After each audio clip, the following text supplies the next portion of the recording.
एवं सर्व सिद्धिदायक श्री गणेश को कोटि कोटि प्रणाम।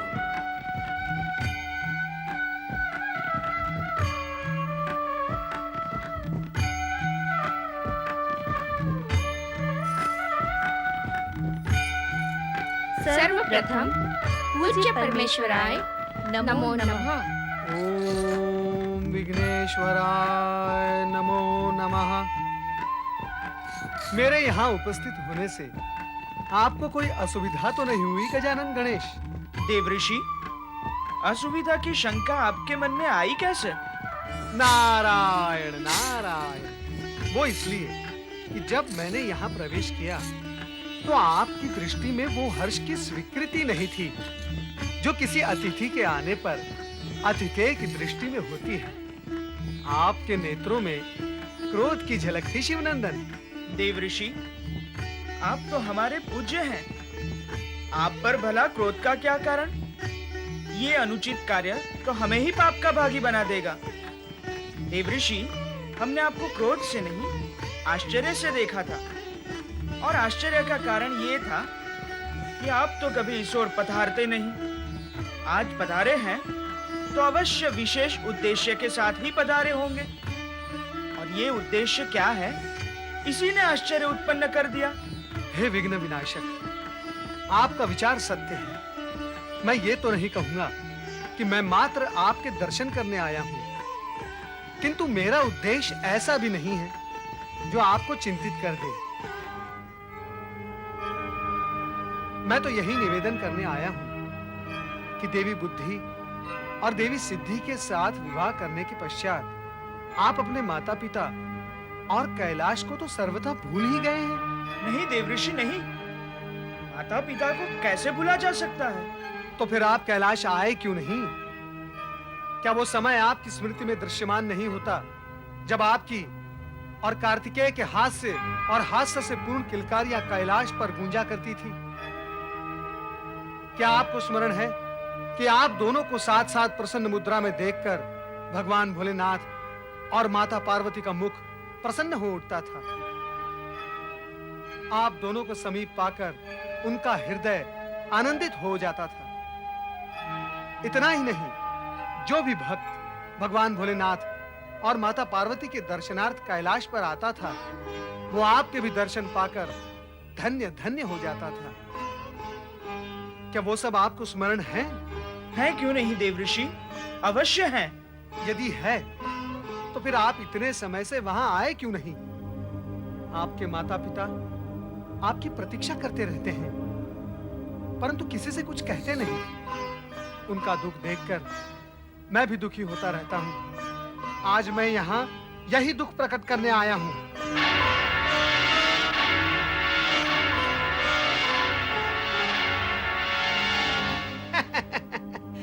देवियों,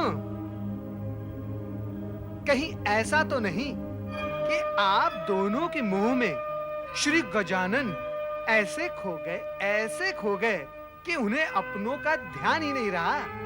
नहीं देवऋषि, नहीं। ऐसा कदापि नहीं है। अग्र पूजा का स्थान पाने के कारण श्री गणेश अपने आराधकों के उद्धार में इतने व्यस्त रहते हैं कि इन्हें क्षण भर के लिए भी अवकाश नहीं मिलता। हमने तो अनेक बार इनसे कैलाश चलने का निवेदन किया, परंतु ये यही कहते रहे कि कोई विशेष अवसर आएगा तो कैलाश जाकर माता-पिता के दर्शन करेंगे। मान लेते हैं, मान ही लेते हैं कि श्री गजानन को समय ही नहीं मिलता, किंतु ऐसी स्थिति में आप दोनों तो कैलाश जा सकती हैं। पुत्र वधुओं का मुख देखकर भगवान भोलेनाथ और माता पार्वती अधिक प्रसन्न होते। देवऋषि, आपकी नारद लीला तो जगत प्रसिद्ध है। विवादें और भेदें उत्पन्न करने में आपकी लीला को श्रेय प्राप्त है। अर्थात आपकी बातों से आशंका उत्पन्न होती है कि आप कहीं पति पत्नी तथा माता पिता व पुत्र के बीच संघर्ष का बीजारोपण तो नहीं कर रहे हैं? नारायण नारायण, आप मेरे विषय में ऐसा विचार करके मेरे साथ अन्याय कर रहे हैं गणपति महाराज। नहीं देवऋषि, आप लोगों के बीच वैमनस्य उत्पन्न करके क्या मुझे भगवान भोलेनाथ, माता पार्वती, स्वयं आपके बुद्धि सिद्धि के क्रोध का पात्र बनना है? नारायण नारायण, मेरे अधिक समय यहाँ ठहरने से आपकी शंकाएं भी अधिक विस्तार पाएंगी। अतः मेरा यहाँ से प्रस्थान करना मेरे लिए उत्तम होगा। नारायण नारायण नारायण नारायण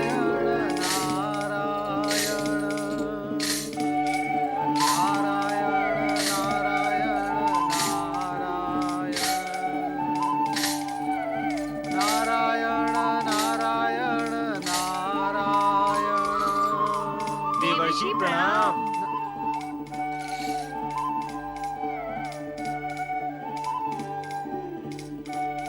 प्रणाम देवर्षि।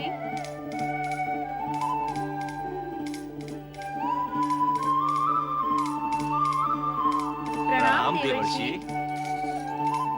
ओहो हो, चंद्रदेव और देवी रोहिणी, नारद का प्रणाम स्वीकार करें। सब कुशल मंगल तो हैं? आपके समक्ष प्रसन्न वदन, प्रसन्न मुख हैं, तो निश्चित ही सब कुशल मंगल है देवर्षि। नारायण नारायण। चंद्रदेव, बहुत समय पश्चात भेंट हुई ना, इसीलिए पूछा। हाँ, भेंट तो बहुत समय पश्चात हुई है। अब आपसे कोई भेंट करना चाहे भी तो कहाँ? आपका कोई निश्चित स्थान तो है नहीं जहाँ हम आ सकें।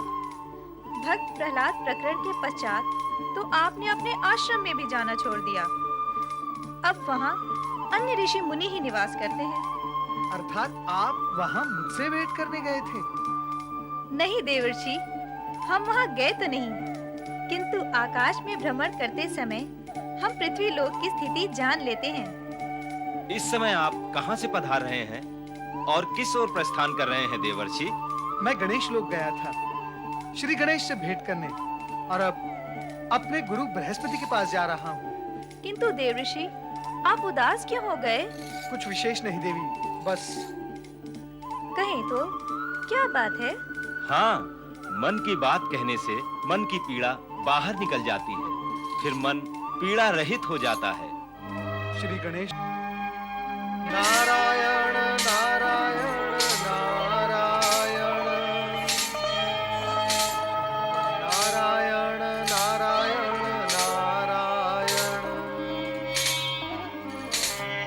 नारायण नारायण नारायण नारायण नारायण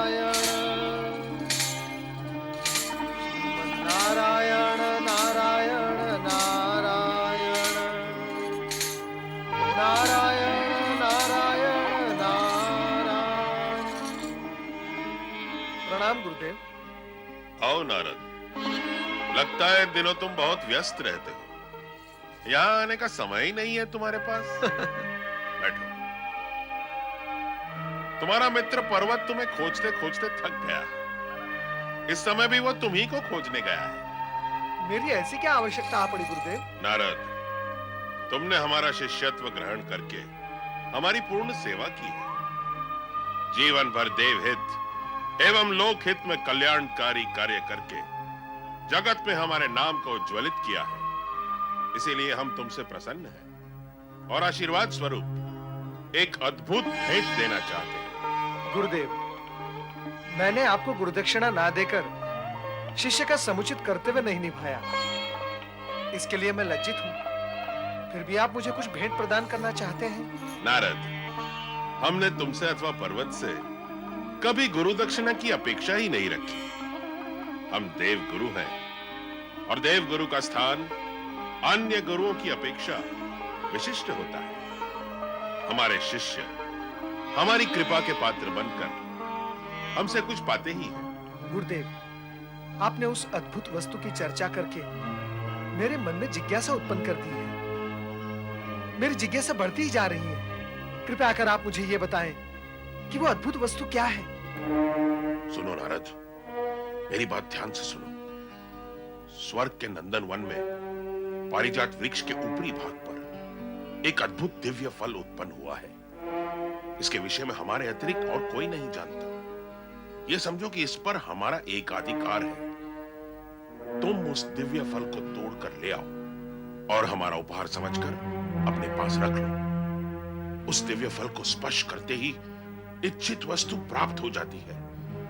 जो कुछ देखना चाहते हो सब कुछ स्पष्ट दिखाई देने लगता है। किंतु भूल कर भी उस दिव्य फल को खाने की भूल न करना। उसे खाने से क्या कोई अनिष्ट भी हो सकता है? हाँ, वो अनिष्टकारी भी है तो वो अत्यंत मधुर, किंतु उसे खाने के बाद भूख सदा के लिए नष्ट हो जाएगी। उसे खाने के पश्चात और कुछ खाने की स्थिति नहीं रहेगी। अब अधिक सोच विचार ना करो नारद, उस फल को तोड़कर तुरंत स्वर्ग से अदृश्य हो जाओ। क्या पर्वत इस विषय में कुछ जानता है? नहीं, सर्वथा नहीं। वो इस फल के पात्र नहीं है। हमने उसे इस विषय में कुछ नहीं बताया। तुम भी ना बताना। अब जाओ, शीघ्रता करो। जो आपकी इच्छा।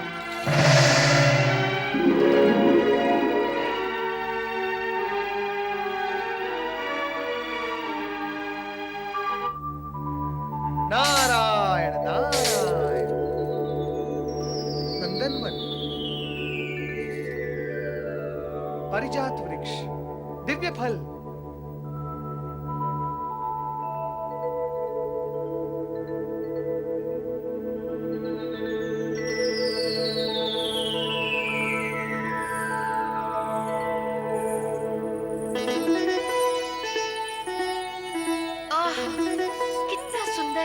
और मनमोहक वातावरण है।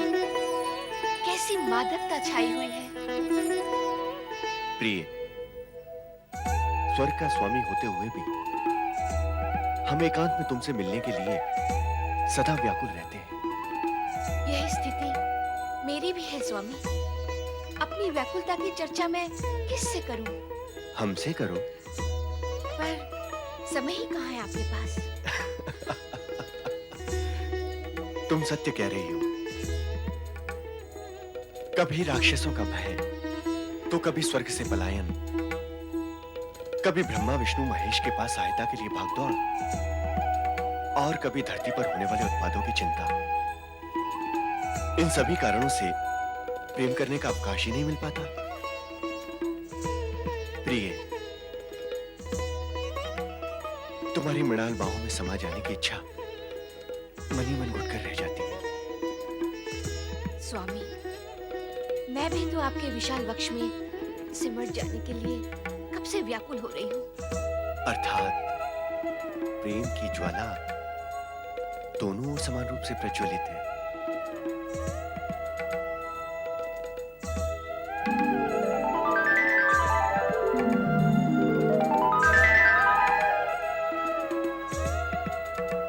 आज एक लंबे अंतराल के पश्चात अकेले में हमें अपने मन की बात कहने का अवसर प्राप्त हुआ है। आपको सदा ही चिंतित और दुखी देखकर मैं भी अपने मन की बात कहाँ से कह पाती हूँ। बस केवल दुखी होते रहती हूँ। स्वामी, मैं तो कभी कभी ये सोचती हूँ कि स्वर्ग सम्राट और साम्राज्य होकर भी हमें प्राप्त क्या हुआ है। चिंता ना करो देवी, चिंता ना करो। हमारे दुखों का अब अंत हो गया है। हाँ, और अब हमारे एकांत मिलन में कोई बाधा नहीं पहुंचाएगा। स्वामी,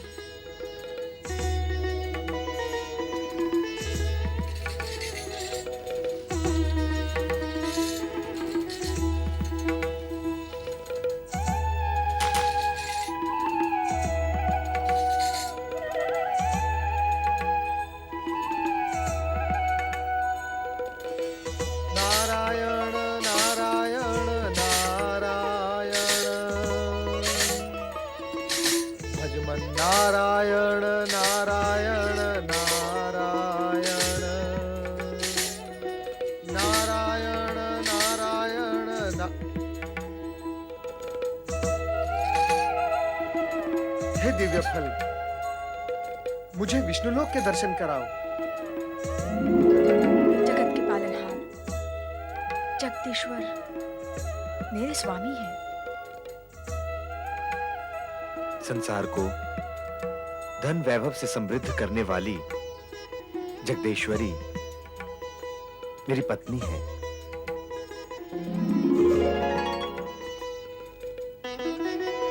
यहाँ भी प्रेम पक्ष प्रबल है। नारायण नारायण।